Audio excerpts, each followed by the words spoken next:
ever felt that God was delayed?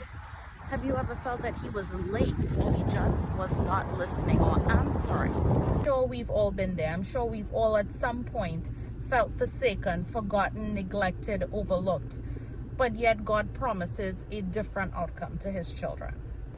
This was definitely the case in John 11 when it came to the friends of Jesus, Mary, Martha, and Lazarus. And according to that story, they were very close friends of Jesus, not just moderate friends.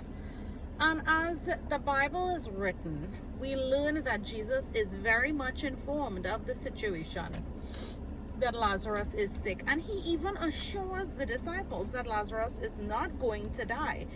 But then he says this. He tells them that Lazarus is not going to die, but God is going to be glorified through this situation. And the Son of God, meaning him, Jesus, will also be glorified in the situation. And even tells them that witnessing this whole story is to their benefit. Now, when he said that Lazarus wasn't going to die, it's not that he lied.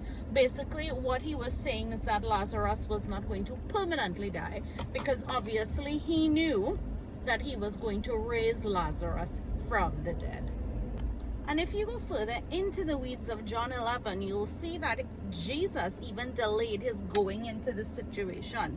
When he found out about it, the Bible tells us that he went into Judea. He continued what his mission was. Was it that he didn't care? No. He did it exactly like what he said he was going to do. This was for the benefit of everyone who was going to see it.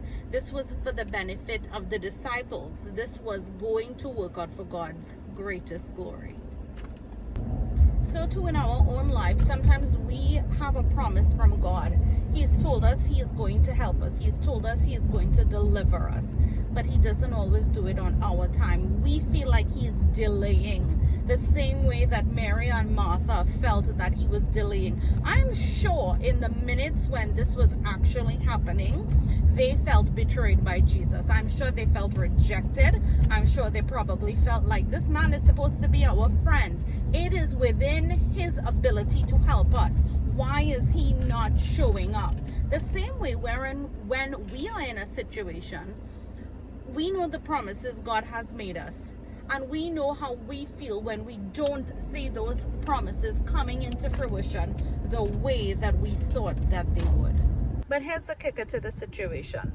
God's ways are not our ways. His ways are much higher than our ways. And God's timing is very rarely our timing. He knows what has to happen exactly when. You see, the truth is, if he had gone when Mary and Martha sent for him, yes, we would have had a great story about the healing power of God. But this story, the way that it happened, was so much more than just a healing story. This was a raising from the dead story. This would be a reminder to all generations that were to follow, that to all people who were to hear this story, is not only is God a healer, but he is the God that raises things from the dead. You see, Lazarus was dead for 4 days. According to the Bible, his body was decomposing. It was decaying. It gave an awful stench. And God brought that out of the grave. And it's a good reminder to us today, and like I said, for anyone who were to hear, that he is the same God that when something seems so far gone, like it could never resurrect again, he is the God who says, yes, it can. Yes, it can. When I call it forth, it will come to pass. Whatever you may be going through today, I want you to be comforted by the words of John 11 as I allow myself to be comforted by it. That God's timing is better than my timing. His ways are higher than my ways. And if he says he will work all things out for my benefit and for his glory, then he will, because he can't lie.